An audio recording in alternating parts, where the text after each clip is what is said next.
A familiar ceiling. The smell of bed and pillows. I knew them well. Was this my room? Normally, there wouldn't be anyone in my room besides me, but their presence made me spring wide awake. When I did that, pain shot throughout my entire body. Feeling alright? I think you better just lie down for a bit. Why was Rena in my room? Blood began to surge through my muscles and into my capillaries. But Rena's smile belonged to the Rena I knew well. I knew I shouldn't let myself feel this way, but I was relaxed in thinking that this version of Rena was safe. Why am I... Don't you remember? After losing consciousness, nothing at all. My body had become more lethargic than I could have ever imagined. I guessed that it would be expected outcome after exerting everything I had back there.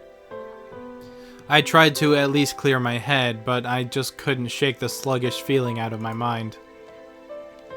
I called the doctor. He should be here soon. I think you just better lie down until then. I wasn't injured seriously enough to merit calling a doctor, but knowing that someone impartial was coming was slightly reassuring. Why am I here? I'm sure I was at the dam site. That's what I want to know. What happened? When I got there, Kiyoshi-kun was already passed out. That's why I'm the one who wants to know. I was attacked by two weirdos. As I talked about it, I finally remembered what happened right before I passed out. Recalling that memory and the terror that went along with it caused my fogginess around my head to clear right up. Let's forget about those two for now. I didn't expect Rena to be nursing me. I thought Rena was trying to kill me. She would have had the perfect chance while I was unconscious. Not only did she not kill me, she nursed me back to health. Amazing you could drag me all the way back here. Wasn't I heavy? Looking at Rena's delicate frame, it was hard to believe that she had not only gotten me back home, but even dragged me all the way up to the second floor. Did she have some help? Don't you remember, Kiyoshi-kun? Rena appeared a bit surprised, but still kept her smile. I only propped you up on my shoulder. You said you could walk on your own and that you were fine. You don't remember? I don't remember. My memory was fuzzy after the point where I lost consciousness. What about those two? Huh? When you got there, Rena, the ones with me, or rather those two guys. There wasn't anyone. She said it bluntly. The way that she stated it felt slightly unpleasant. I was just too timid at the time. I might have been able to force some answers out of Rena, but if I did that, then this kind Rena might transform into the scary Rena who I didn't know. Fearing that, I didn't press it any further. Thinking about it, it was the obvious choice. If both of those men were there, I don't think Rena would even have stood a chance. I couldn't find a way to explain it unless I assumed she brought me here after those two were already gone. Rena was still smiling. Her eyes sparkled warmly. Yet, I felt like I was hallucinating when I saw something akin to a shadow slowly creeping across her face. That small omen sent shivers down my spine. While Rena was still Rena, I needed to make contact. I needed to contact Iwashi-san. Rena stopped me when I tried to get out of bed. She said it would aggravate my wounds, so I should sleep. I'd like to go to the bathroom, though. Sorry. Rena couldn't say anything else. While Rena stayed in the room, I quickly went downstairs to get the phone receiver in the living room. When I approached the front door, the doorbell rang, ding-dong. It must have been the doctor Rena had called. It was strange for a patient to welcome the doctor who was making a house call, but it would be incredibly reassuring to have him here for the considerable time it would take Iwashi-san to get here. I carelessly opened the door with that simple assumption and regretted it almost immediately. Mion! Oh, you look just fine. I heard you collapsed, so I came to check up on you. How did you know I collapsed? I heard it from Rena over the phone. Do I need any reason other than that? I understood why she would call a doctor, but why Mion too? Rena was descending the stairs behind me. Rena, doesn't Ki-chan look pretty alright? Sheesh, you made me worry for nothing. That's true. Maybe I was worried for nothing as well. They both began laughing. It appeared to be a cheerful laughter, but I couldn't shake the feeling that there was a darkness looming over them. Whoa, what's up with this shoe rack? How did it get like this? That shoe rack that I smashed into pieces had been like that since yesterday. I fell, you see. And the bat I was holding at the time slammed into it. This is what happens when you swing around something you're not used to handling. I kept the fact that it was none of their business to myself. But leaving like this when you really startled your parents when they get home. I'll fix it up for you later. Now come on, Ki-chan. The terminally ill need their rest. Come on, come, back to bed, back to bed. Both of them urged me up the stairs. I had no chance to call Iwashi-san. I was pushed into my bed. As it was the first time Mion had been in my room, she began searching around intently. She fiddled around my room and was scolded by Rena. You can imagine how it went. It was uncomfortable having my room poked around, but the conversation was so benign that it was heartwarming. During that innocent conversation, Mion said something as though it was perfectly ordinary. Rena, did you call the manager? Yep. Right after I called Mi-chan. He said he'd be right over. Manager? That out-of-place word gave me a bad feeling. Rena called a doctor, then called Mion, then after that she called a manager? Who is this manager? Since Rena and Mion's conversation was so peaceful, it only felt slightly odd. What are you two talking about? Who is this manager? Didn't you know, Ki-chan? We mean the manager when we say the manager. Like the director of a movie. Or like a foreman of a construction site.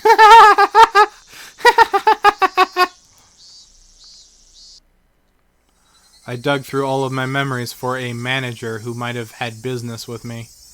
Only one thing came to mind. What Rena had just said. The construction site foreman. The very first victim of the first incident, the dismemberment at the damn construction site, the foreman? But that was strange. He was supposed to be dead. There was no way they could call him. I don't understand what you guys are talking about. What does the manager have to do with me? You said he was coming, but did you mean to my house? I asked one obvious question after another, but all the two of them did was smile coolly at each other. There was a huge difference between how the two of them appeared and how my suspicions were playing out. Slowly, I felt discomfort and panic welling up inside me. I couldn't understand what Rena and Mion were talking about. Ki-chan, you've gotten into baseball recently, haven't you? Pretty sure the manager will be happy to hear that. So who is this manager? The manager is the manager. So who is this manager?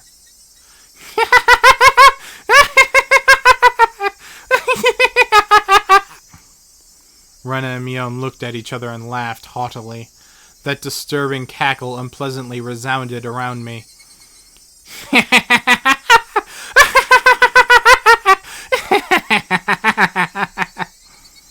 That laugh, long enough to be unsettling, ended abruptly. Oh yeah, We should finish up before the manager comes. You remember, don't you, Ki-chan? Her face was laughing, but Mion's eyes told a different story. Remember? Remember what? Kiachi-kun, have you forgotten all? Have you... blah, blah, blah, blah, blah. Kiachi-kun, had he forgotten, I wonder? About the penalty? About the penalty? Did you really forget? The homework with the mochi? The homework where you were supposed to guess which one Rena made? You forgot about that homework, didn't you? I certainly did have that homework. But I had thrown the rest of the away the rest of the mochi after found that sewing needle, so I wasn't able to answer which one Rena made. The penalty for that? Why now?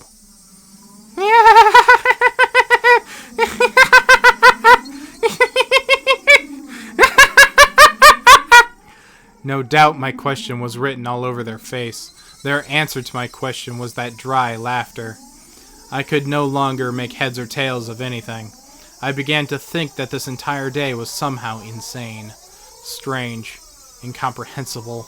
Being chased by Rena, attacked by strange men, the penalty Mion and Rena were talking about.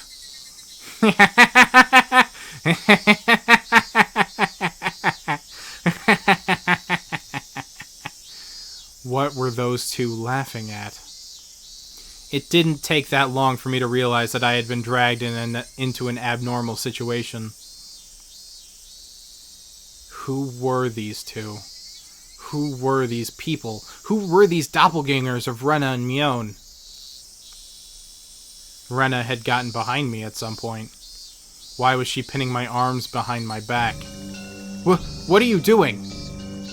Don't move. This is your penalty.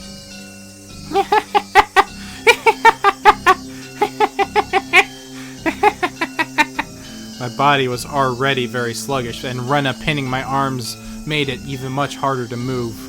I seriously tried to struggle, but she wouldn't even budge. My panic began to well up, and I realized that this was well beyond the realm of jokes and pleasantries. This freakish, monstrous strength, it would have been impossible for the Rena that I knew.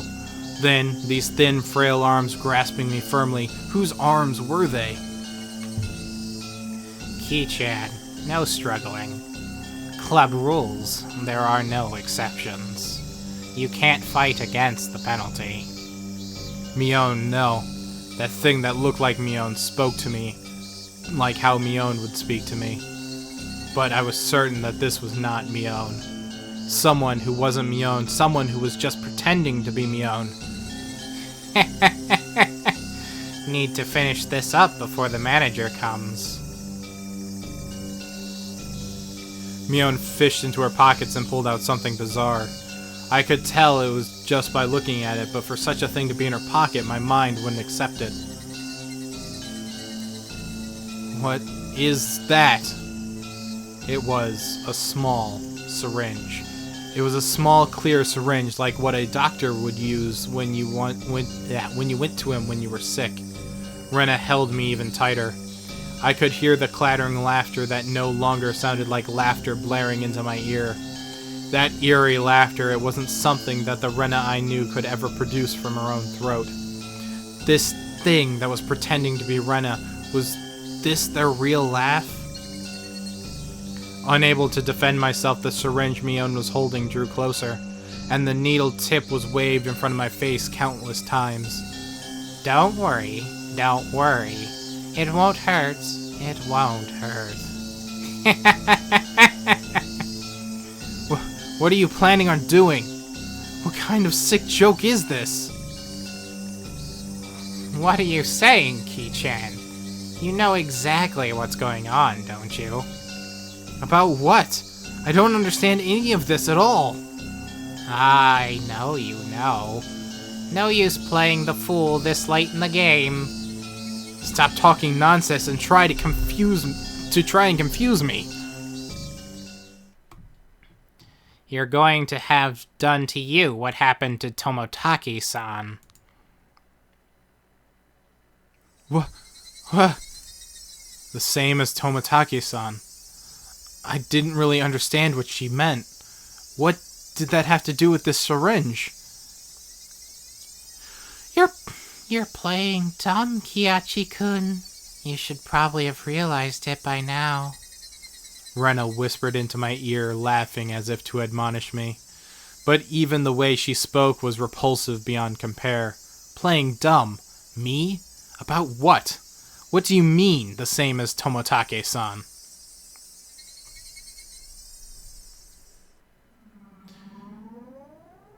Everyone thought at first that it was a hit and run. Except when the officer got closer to check if he was still alive, he soon noticed that it wasn't a normal situation. His throat was scratched out. Oh, people are talking. Fuck. I think that was a police guy talking to me. From a knife or something? No. Nails. Nails? Nails as in fingernails? With those gouged out? Gouged through? That's right. Tomatake-san had clawed out his own throat with his own nails and died. There's no way someone could die like that. So then, for that to happen... We thought drugs were to blame, but nothing of that nature was detected. That's right. The police didn't find any drugs in Tomatake's system.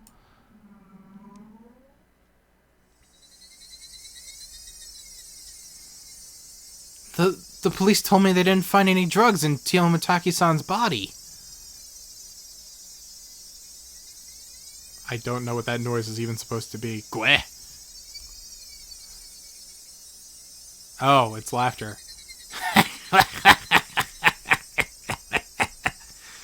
Two of them laughed together with that sickening laughter. Of course they'd laugh. To assume that such medicine didn't exist is just because the police didn't know about it was completely foolish.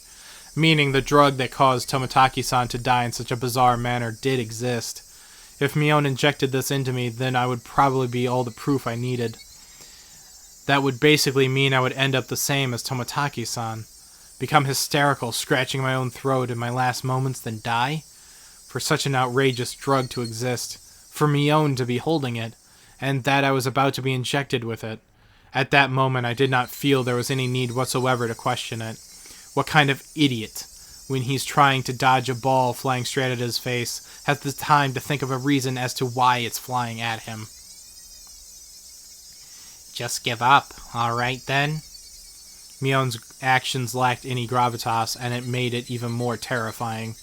There was none of the ceremony like when someone is sentenced to death. There was no hesitation at all, as if she was just brushing her teeth. Mion reached out with one hand and grabbed onto my chest. It felt like electricity had run through the black of my head and the entire world had gone dark. Did I stand up too fast? Or did someone hit me really hard in the back of the head? Having lost my sense of balance, I was assaulted by a wave of dizziness.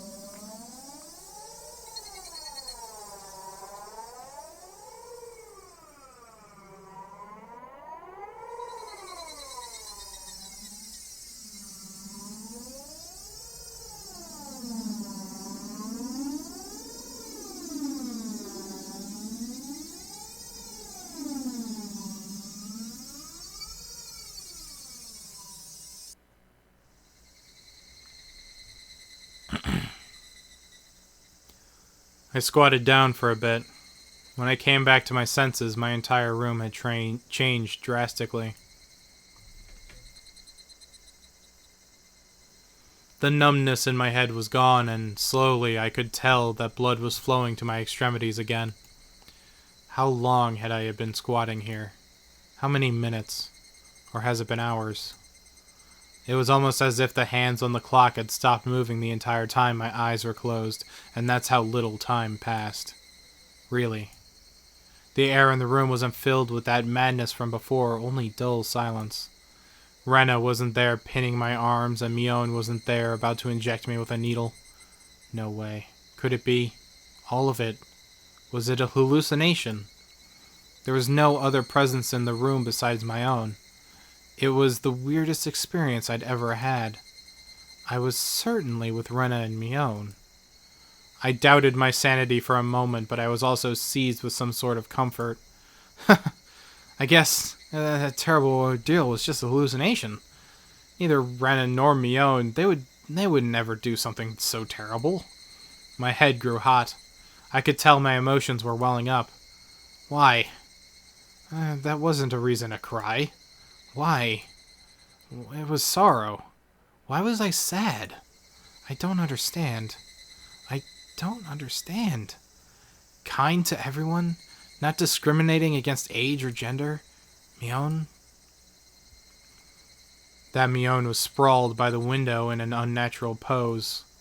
Blood stained her a deep red from her head down to her chest. The bright crimson smeared on the walls, that splatter had undoubtedly come from Mion. She always had that bright smile and was kind to me from the day I transferred. Rena. That same Rena was slumped at my feet and was making the same pool of blood as Mion. I couldn't comprehend what had happened. Did someone come to save me? Then they beat these two down? With this metal bat? I finally noticed the weight in my right hand.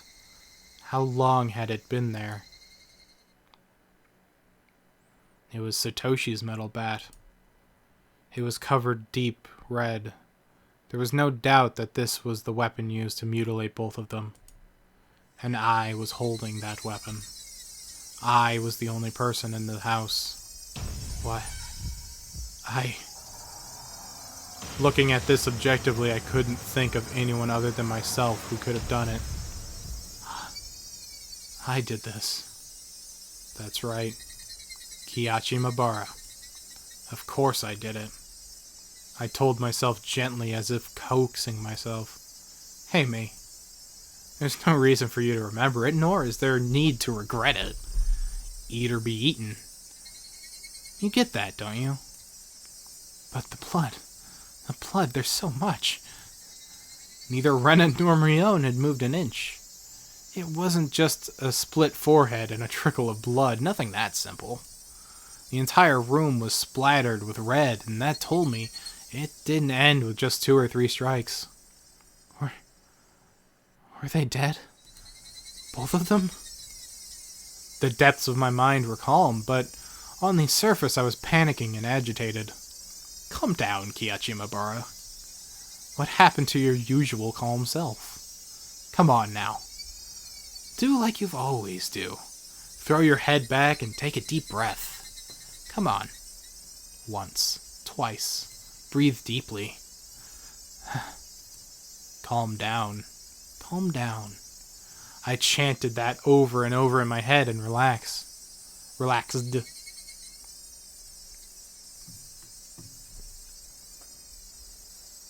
Color came back to my vision and smells re-infused the air. At the same time, I remember what happened when I blacked out.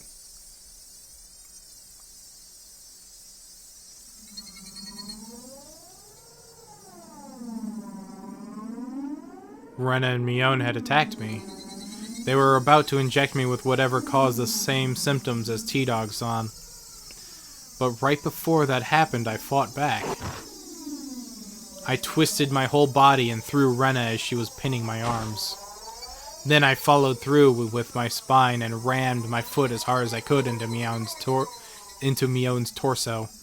It was so soft. Rena tried jumping on me, so I tackled her as hard as I could and slammed her against the wall. I didn't let that brief moment of having them off balance slip by. Satoshi's bat was left carelessly by the side of my desk. Bleep. At that moment, everything went pitch black. There was nothing recorded past this point on the videotape of my mind. No, that wasn't right. It wasn't that there was nothing recorded. It was recorded just fine. Just the other me inside myself had told me not to look and had turned off the TV. Just because the screen had gone blank and I couldn't see it didn't mean that the videotape within me hadn't recorded. The TV was just off. The video was still playing. the tape within me creaking along, still playing. On the other end of that pitch-black screen, that horrifying video was still playing on.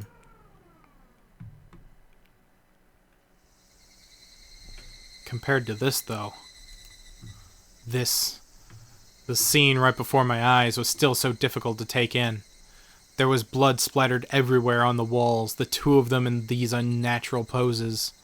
Not a sign of movement from them. I couldn't even tell if they were breathing. No matter what the circumstances were, my friends, these girls, I had attacked them. I may have even killed them. But if I hadn't done this, I would have been the one done for. Balancing that out on an imaginary scale, it felt odd that I'd even feel bad about it. Even if it was a bit excessive, that was justifiable self-defense. The proof was all here. The two of them collapsed here in Mion's syringe. Mion's syringe filled with some unknown drug that certainly would solve the mystery surrounding the incident with Tomitaki-san. And from the fact that both of these two were involved, they were able to pick out the criminals one after the other. Still, I might be suspected for this, but that was just fine. Anyway, now this should be a police affair. This wouldn't fade into darkness like Rena's past incidents. As long as the police were involved, that should bring this case to a close. They'll probably revisit their investigation in the chain of incidents. Iwashi-san would definitely get to the bottom of it. Meaning my wish of not wanting to die, of wanting to know the truth, that would be fulfilled in its most basic form. It was all a matter of time now. The doctor Rena called should be getting here soon. I confessed everything to him. I needed to contact Iwashi-san.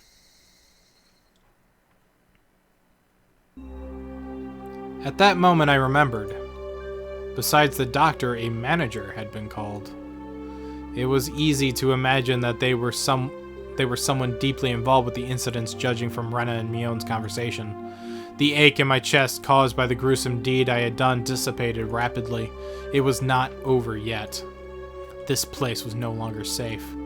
Stay calm, Kiachi Mabara. It's not over yet. I need to live long enough to tell the police of this incident. At that moment, I felt like I heard someone's voice from outside. Since people were speaking, it must mean there was more than one person. I moved the curtain ever so slightly and peered outside. It was a bizarre sight. About 4 or 5 grown men were all gathered at the gate. They very much resembled the 2 men that had assaulted me at the dam site today. Those 2 might even be among them. There was one person there wearing a white coat, but he didn't look like a doctor at all. My gut told me he was in disguise, only posing as a doctor.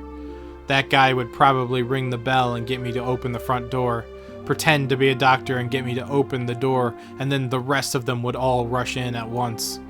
At that moment, I saw the car parked behind the men, and my heart nearly skipped a beat. The white van. No mistaking it. That van, the one that had tried to run me down. The man in the white coat had entered the gate and headed towards the front door. The rest of the men hid behind the bushes and watched him. I probably couldn't pretend that I wasn't home. Undoubtedly, they'd just break the window and enter. I needed to get out of here somehow, then use a public phone to contact Iwashi-san. Then we'll meet up somewhere.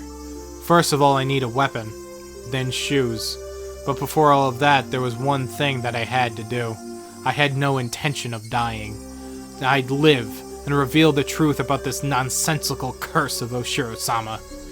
But what would happen from here on, regardless of how determined I was, may bring about my demise. And that was why. There was one thing more important than getting out of here right now. I need to get that clock out quickly and take down that note hidden behind it. Damn it. The tape was sticking to it fast. I'd be fine if it was torn a little. I opened up the slightly torn note and began writing another passage with a ballpoint pen. If I wasn't able to inform Iwashi-san, then the only thing I could rely on was this note. I'd never thought a piece of torn college-ruled notebook paper could be this reliable before. I had no time. I'd only write what I knew right now. I needed to leave some sort of information that would lead them to uncover the truth. Rena and Mion are conspirators of the perpetrators. This was an undeniable fact. I still don't want to believe it, but that was fact. Anyway, I'd leave all the information that would help lead them to finding the perpetrators. There are 4 or 5 adults, maybe more. They have a white van. This was everything I was able to see from the window. There may be more. Also, there was an unidentified person known as the manager. To begin with, the term manager didn't even mesh with Hamanazawa at all. If they were going to include the managers from the past incidents, then the only one is the construction foreman, the victim from the first murder. The very first victim in the chain of incidents. Killed in a lynching, his body divided into 6 pieces. His right arm was never discovered. The police should have confirmed that death. But Rena and Mion both did call him manager. They said manager. They wouldn't use that term to refer to someone who was dead. The police would never even conceive that someone who was deceased could be involved. Could that be some sort of oversight? I didn't know. But even if I didn't know, it could be a big hint for Iwashi-san. That's right. They needed to start fresh from the first incident. It wasn't just a simple dismemberment, but the start of this string of mysterious deaths that would follow. So, then, there must be something hidden there. Please reinvestigate the victim from the dismemberment incident. He's alive. His death should have been established after an autopsy. Logically, you would think of it as much. But was that really the case? Could it have been some sort of ploy that they were able to deceive the police with? I shouldn't jump to conclusions, but he may still be alive. I had no time to ponder that right now. Oh yeah, there's something even more important I need to write. Tomataki-san's death was from an unknown drug. That's right. That drug, it was an irreplaceable piece of evidence. No doubt, just by having this, everything would be uncovered. I couldn't just leave that vital clue lying on the floor. The syringe is proof. Writing that down, I stuck the syringe into the back of the clock with plenty of tape. So, it absolutely would not slip out and fall to the floor, firmly. The bell rang. They were here. I couldn't write anymore, but even still, there was one last thing that I had to write. I have no idea why it has become like this. This may be the closest thing to the truth out of everything I've wrote on this note. If you are reading this, then I am probably already dead, though you may or may not find my body. If I was going to write out everything that could happen, either dying from the curse or being demoned away, you who are reading this, please uncover the truth. That is my only desire. With this, my last will and testament was complete. It wasn't certain that I was going to die, but it was my final plea just in case. I folded the note and stuck it back to the back of the clock and returned the clock to its usual spot. I couldn't help but pray, Iwashi-san, if something happens to me, I leave the rest to you. After that, I gazed down silently at Rena and Mion. This was probably the last time we'd ever see each other.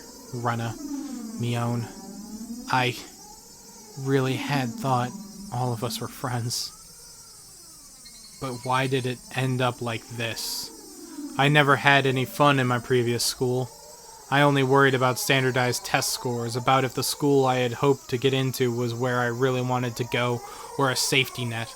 It was all I ever talked about. It was a dull life. Then, the people I called friends were also my rivals in studying, in competitions, in personal records, and in standardized test scores.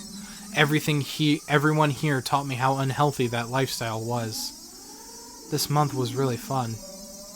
Making a fuss over lunch, making a fuss over the club, making a fuss over the festival. Something hot began dripping from my face. Uncontrollable tears.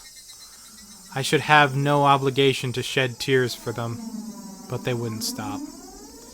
Even if they were after my life, even if they were trying to kill me, everything that happened this month I wouldn't forget. Or could it be those happy days were all a facade as well? Was it all a trap, meticulously orchestrated up until today to ensnare me? Could it have been that I had just arbitrarily assumed that they were my friends? That couldn't have been the case. Both Rena and Mion, they really were my friends. Those happy days, there was nothing fake or unclear about them. Someone probably forced them to try and kill me. Or their minds were taken over, possessed by the supernatural entity known as Oshiro-sama. Regardless, both Rena and Mion, they were the best friends ever. And they were coming after me. It wasn't of their own volition. Wait. They weren't the kind of people to sell off their friends, regardless of whether or not they were forced. There was no way such a thing like being possessed by Oshiro-sama could happen in reality. Then, did the real Rena and Mion come after me? What was I thinking? What a silly, dumb idea. Having beaten down both Rena and Mion, I was still debating if they were real ones or fakes. There was no real or fake. The only reality was that before me. Rena and Mion were both sprawled out at my feet. That was the only truth. I was only trying, whoopsie daisy, to twist the facts to my benefit that I had beaten my friends to death. No matter how I spun it, I wouldn't change reality. Rena and Mion were both dead. It felt like there was a crack in the dam of strange emotions that I was holding back. It felt like my calm state, which was nothing more than a bluff, had receded, and in that opening, insanity was leaking out. I killed them. I killed them. Rena and Mion. I killed them. The doorbell rang again. The unrelenting echo pulled me back into a state of composure once again. I didn't have a moment to spare. Quickly! I needed to get away. I didn't want to die. I would never uncover everything after that. The identity of whoever or whatever had pushed me this far. Even if I had to drink mud and eat grass, I would survive. I would survive. I would definitely survive!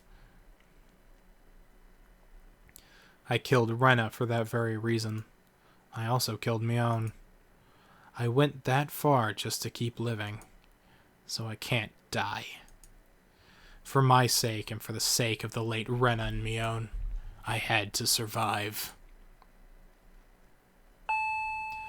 I ran towards the door, grabbing my shoes, and then the doorbell rang again as if to urge me on. Behind this single solitary door, they were there. Keeping quiet, I headed towards the kitchen, heading towards the back door. Before opening the back door, I put my ear to it and checked for people outside. No one. After I put on my shoes, I opened the door slowly as if not to make a sound. There he is! The back door! A piercing voice echoed out. That voice stabbed through me, setting my hair on end. I had to run. Get out of there, Kyachi!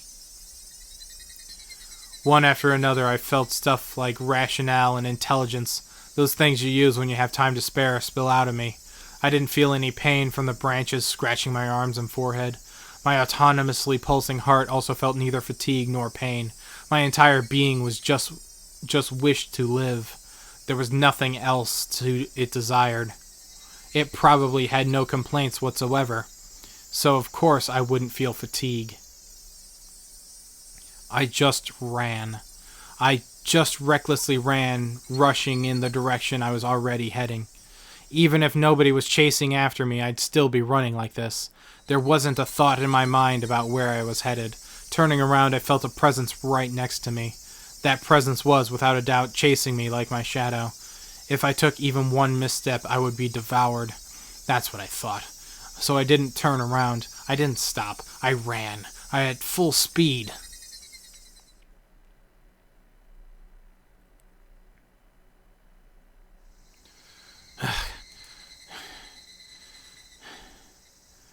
That was the chirping of the Higurashi telling me it was evening, trying to tell me something, and then I finally heard it, the wailing cry of the victims who didn't make it. Would I be joining them?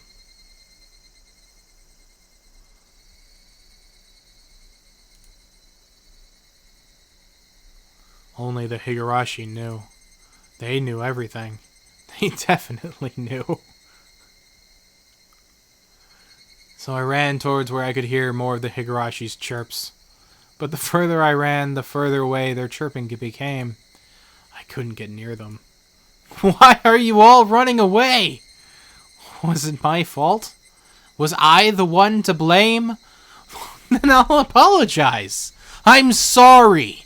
I'm sorry. I'm sorry. I'm sorry. I'm sorry. I'm sorry. I'm sorry. I'm sorry. I'm sorry. I'm sorry. I'm sorry. I'm sorry. I felt that only the Higurashi knew.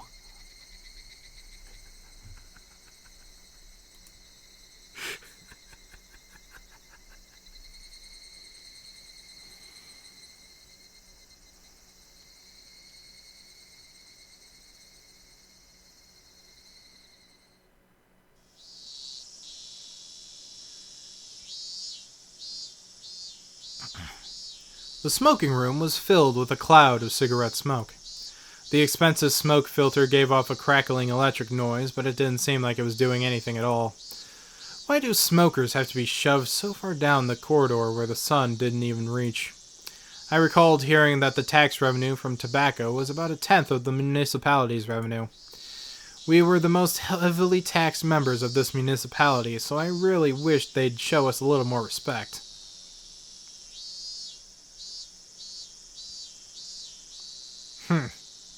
Why did you discard them 5 manzu there? It's just decreasing your options.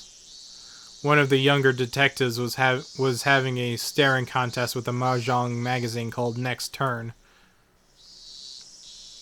You're still in tempo if you cut the 5 manzu. If you're betting on Hiati, If you're betting on Hiati, then shouldn't you be doing that with Mangan? Kuma-chan, look at the pond. They're all discarded. 5 manzu. It's a safe tile. You'd hate it if at the end of the game someone was sitting on a tempo on the last turn, wouldn't you? The kid let out another groan, but put out his cigarette, then took another one. I just don't agree. Why would you reduce your own options? By the way, you can't call Ron when you're with your winning tile in that Hieti. What? Why is that? Just then I heard a voice coming from down the hall. Are you here, Owashi-san? You have a call from a civilian. Whoa, ain't that something? Well, see you soon. Why can't you call a run on it?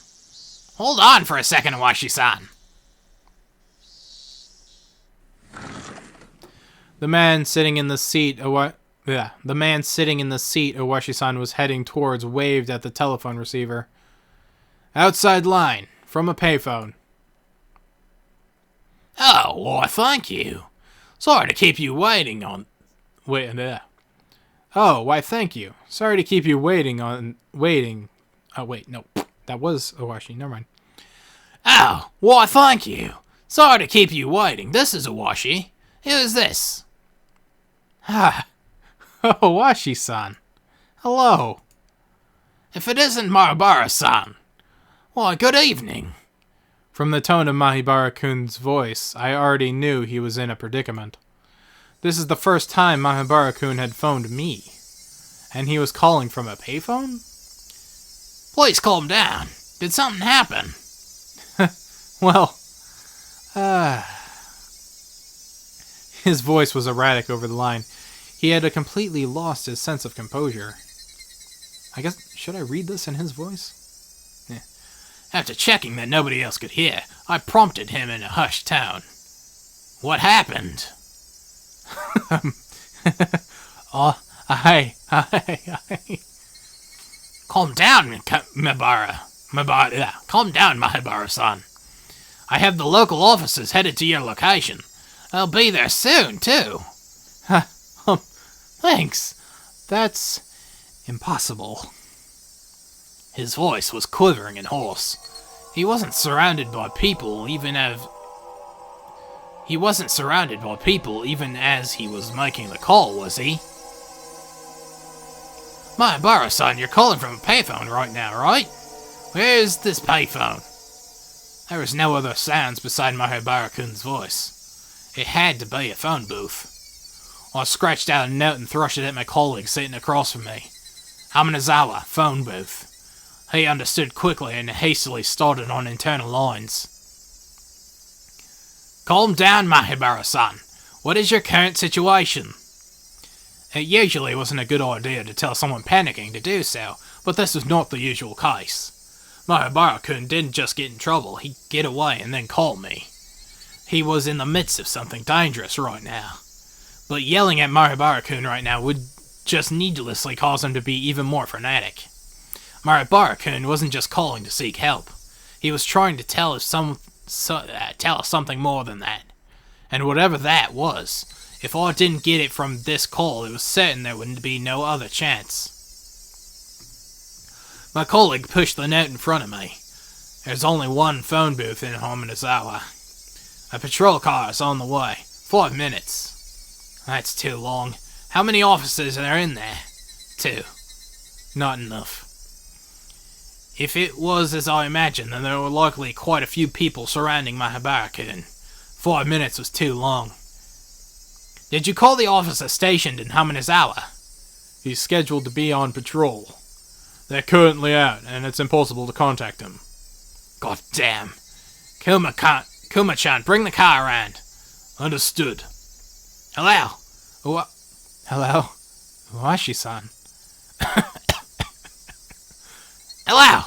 It's alright. I can hear you loud and clear. There was something wrong with Mahabara-kun. That wasn't a normal coughing sound. Vomiting? Or was it blood? Had he already been attacked? Was he injured? Mahabara-san, the police are on the way. They'll be there in a couple of minutes, so just hold on somehow. Hello? Can you hear me? Mahabara-san! I could hear on the other end of the line that he was having a coughing fit. The worst possible situation popped into my head. Mahabara-san! Who is the culprit? How many are there? I thought the first culprit was human. I couldn't tell if that was a cough or vomiting. Are you alright, Mahabara-san? I thought that the culprit was a person, and not Oshiro-sama's curse. Up until right now. But I guess in the end. It was an intense bout of coughing, then vomiting. But I guess Oshiro-sama does exist. No, he's here! Mahabara-san, please calm down. I've been thinking it was strange for a while now. It's been following me this whole time. I run, and I run, and I run, and I run. But it just sticks to me like a shadow. Slowly, so slowly. It's digging itself into my back. Mahabara-san, are they, right now, perhaps, right behind you? Behind me? Right behind me. Please, Mahabara-san, I can tell you're scared, but please, who is it that's right behind you? I can't just look behind me. If I do, I understand if you're scared, but please tell me. You just need to turn around a bit. Who is it? Who is behind you, Mahabara-san? Right after I said that, I could hear him vomiting intensely. What followed was a nightmarish sound. Mahabara-san, it couldn't be that you're clawing out your own throat. There was no answer. Oh wait. There was no answer. But I could hear something, like scratching. There was a bang, as if something was being hit. Maribara-kun had probably dropped the receiver. I could hear groaning and vomiting over on the other end and repeating abnormal noise. Hello! Hello!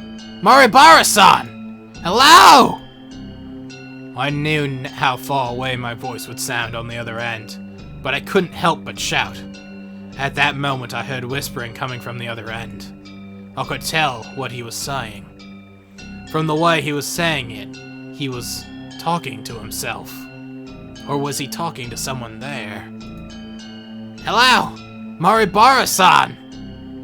Rather than whispering, I thought it was some kind of mantra he was chanting over and over.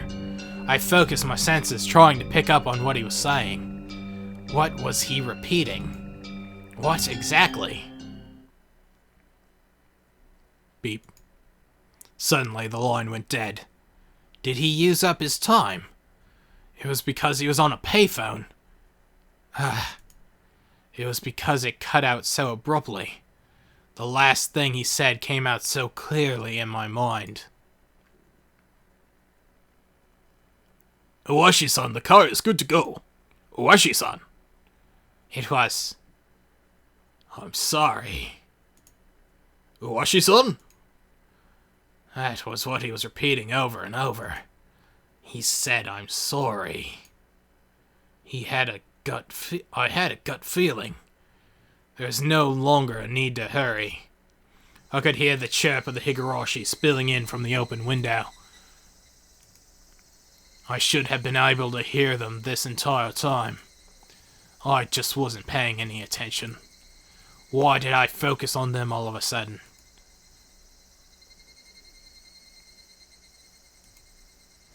Were they trying to tell me something? Only the Higurashi knew. That was how I felt.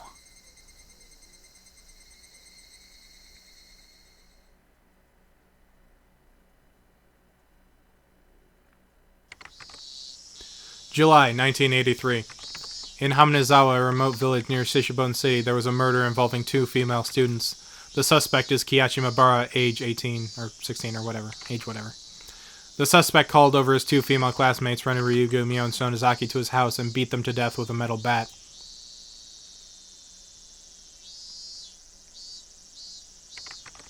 The scene of the crime was the suspect's room on the 2nd floor of his house. The inside of the room was covered with a significant quantity of splattered blood, and there were signs of a struggle with his victims. In addition to the scene of the crime, the entryway, living room, and kitchen all had traces of a struggle. At the entryway, the shoe rack and the wall had evidence of being impacted by a strong, blunt force. It is believed to have been the same bat as the murder weapon. Having no traces of blood, it is believed that the destruction occurred before the murders. There is a possibility that the suspect overpowered his victims to keep them from fleeing. In the living room, the rug had been pulled back and then thrown aside. It is hard to believe that this had any connection to the struggle with the victims, and thus the reason for this remains unknown. In the kitchen, the garbage bag was torn apart and the contents were spread out on the floor. Garbage was strewn about the surrounding area. Handprints believed to belong to the suspect were discovered. It is believed that the suspect had, for some reason, taken out the garbage and struck it with his fists. The reason for this remains unknown. In addition, there was a note stuck to the fridge. The words, "Where's the needle?" were written on it. The meaning behind this remains unclear. Just in case, the garbage was searched, but the needle was not discovered. Though the garage door was functional, it had been left open ever since the suspect moved in. The garage door was found closed. The suspect's fingertips were discovered on the garage door. The reason behind this remains unknown. The suspect fled the scene of the crime. However, a patrolling officer, Haminazawa Local PD, found the suspect collapsed inside a phone booth. At the time of the discovery, the suspect was unconscious in critical condition. He was rushed to the local hospital for treatment, but did not regain consciousness and died 24 hours later. The results of the autopsy indicate the immediate cause of death to have been hypovolemic shock, and was determined that the suspect had clawed at his own throat with his fingernails, and resulting bleeding caused his death. With the similarity to the death of Tomotaki-san the prior week, the police believe there's a connection have opened the investigation. However, due to the wishes of the local authorities, it will be confidential investigation. Due to the abnormal nature of the death, it was suspected that the drugs were involved, but with Tomotaki-san, no traces were discovered. What prompted all this remains inexplicable. As such, the case is being treated as an act committed on impulse. However, with several accounts of the suspect's bizarre behavior leading up to the incident, it is possible that this was premeditated. Separated from his group of friends, isolation, inexplicable behavior. Several days before the incident, the suspect began carrying around a metal bat. The suspect was observed displaying aggressive behavior and as well was talking to himself at school. His classmates have actually heard portions of what he was saying. 2 days before the incident, the suspect declared that his parents the possibility of his death. Due to these circumstances, the police have begun an investigation on the possibility that this was a crime, was not committed on impulse, but was instead planned out. Afterwards, a note was found in the suspect's room that he had written himself. The note was written on 2 sheets of B5 college rule notebook that he had been torn out in each half, as if trying to conceal what was stuck in between the clock wall. The contents were written in the appendix. The police believed it strongly related to the incident. The police changed their line of investigation based on the possibility that the suspect was involved in some sort of incident himself. However, no further clues were found, casting doubt on fucking son of a bitch. However, the following year, suspicion arose regarding the nature of the note. The note was not written on 2 halves of B5 paper from 2 separate sheets. It was originally a single sheet of B5 paper. In order to erase several lines from the middle, someone had torn them out. Judging from the size of the letters, the missing section is estimated 2 to 3 lines. It is highly probable that the person who eliminated the lines in question is a suspect. Addition from the traces of the large quantities of fucking son of a bitch.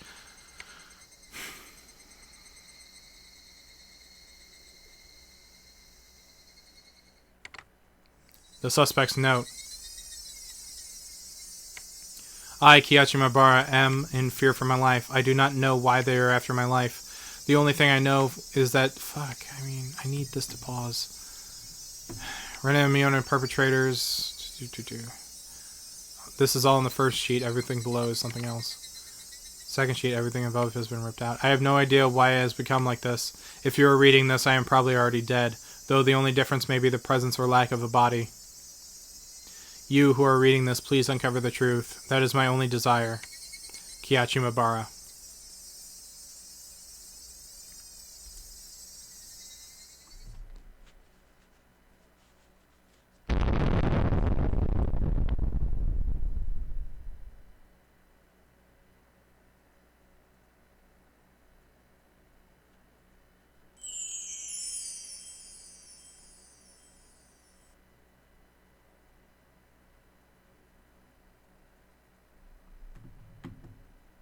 All right. That is the end.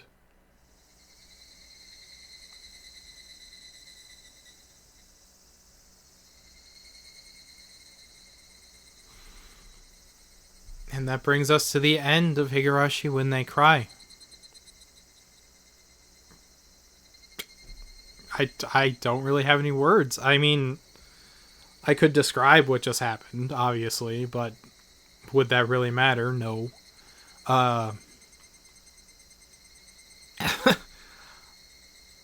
Though I was expecting that we would actually live through the story, but Kiyachi Mabara apparently died. So, it's very interesting. I liked this story a whole hell of a lot, and I hope you guys enjoyed the journey reading through it.